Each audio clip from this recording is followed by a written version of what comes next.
Hi lovely people! My name is Cassie and this is Dose DIY, and I'm going to be going over some important tips and tricks that I've learned from spray paintings. But first thing first, you should definitely have subscribed by now, and if you haven't subscribed, like I'm not quite sure what you're waiting for. Okay, but this video is going to be about spray painting. So I just wanted to share a lot of the tips and tricks that I've learned through like various projects that I have done so that I can save you guys the time and energy. Yeah, you're welcome. For example, during these wonderfully painful experiences, I have spray painted my kitchen chairs, my bathroom hardware, and that bathtub. These like closet drawers, so I added that weaving in it and then I spray painted it. And then I just did this over the weekend and I thought that would be a cool way to show you guys like, okay, one, not only is this like cool, super easy project, but in general, here are some good tips for spray painting. And at the end, I will do a recap of my favorite products, so stay tuned.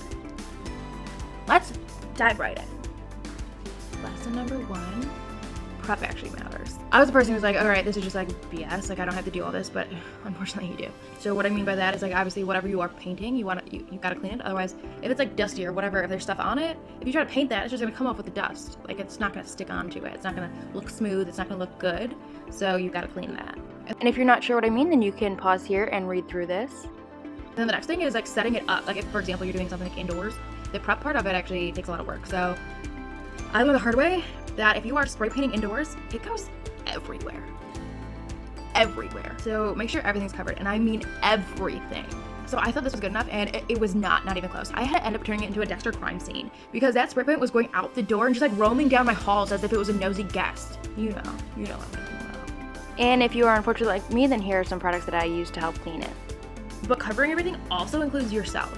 I had spray painted a couple things outside. I could just like went in the direction I thought I was going to go in. But when you're indoors, for some reason, that rule just doesn't apply. It's like all of a sudden you go outer space and like you think you're sending something this way, but then there's no like gravity and it just goes wherever the hell it wants. That's what it feels like when you're spray painting indoors.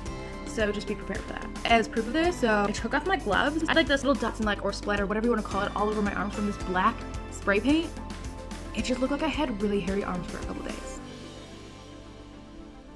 That led me to get a hazmat suit. So cover everything, the walls, everything. You want it to be like a Dexter crime scene. And not only is everything covered, but yourself is also covered. Lesson number 2, you actually have to worry about safety. So you know how they all have like the warning, use outdoors or in a well-ventilated area. So they all say it, right? But I'm like, again, I'm the person like, you just have to say that, like whatever. I don't think that's the case. I just got my nose cauterized because I got bloody noses all the time and it's a pain in my butt. And then I decided to do a DIY project and boom! The blood gates were open. And I think that's the worst bloody nose that I've ever gotten.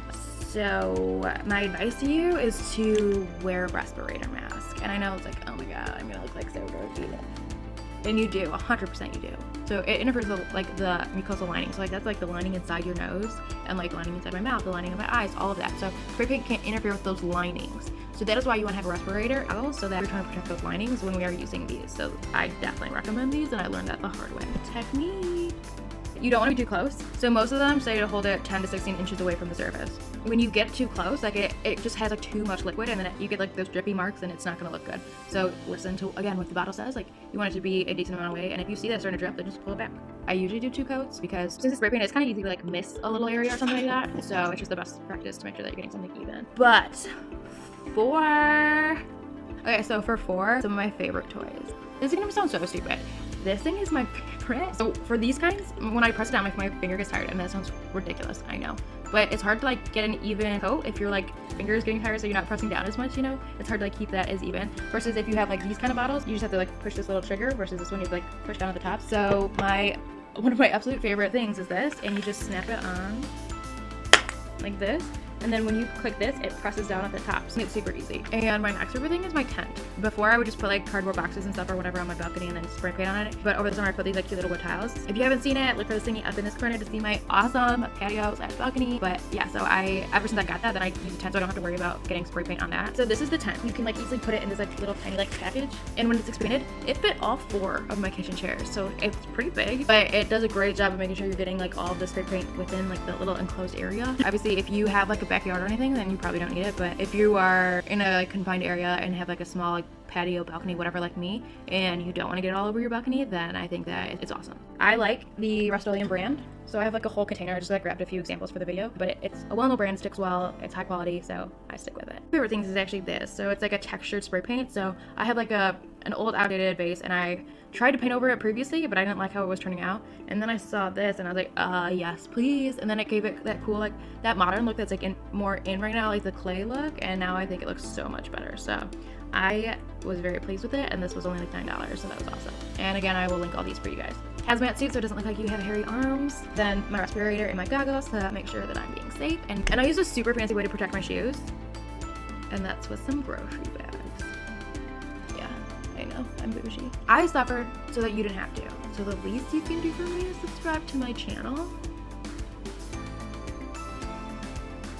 Just do it. Just do it.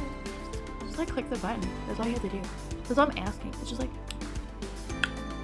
yeah, she's all done. Subscribe. That's it. But to my subscribers, you guys know that I love you guys. You guys continue to watch my videos and support me, and you guys are honestly my favorites.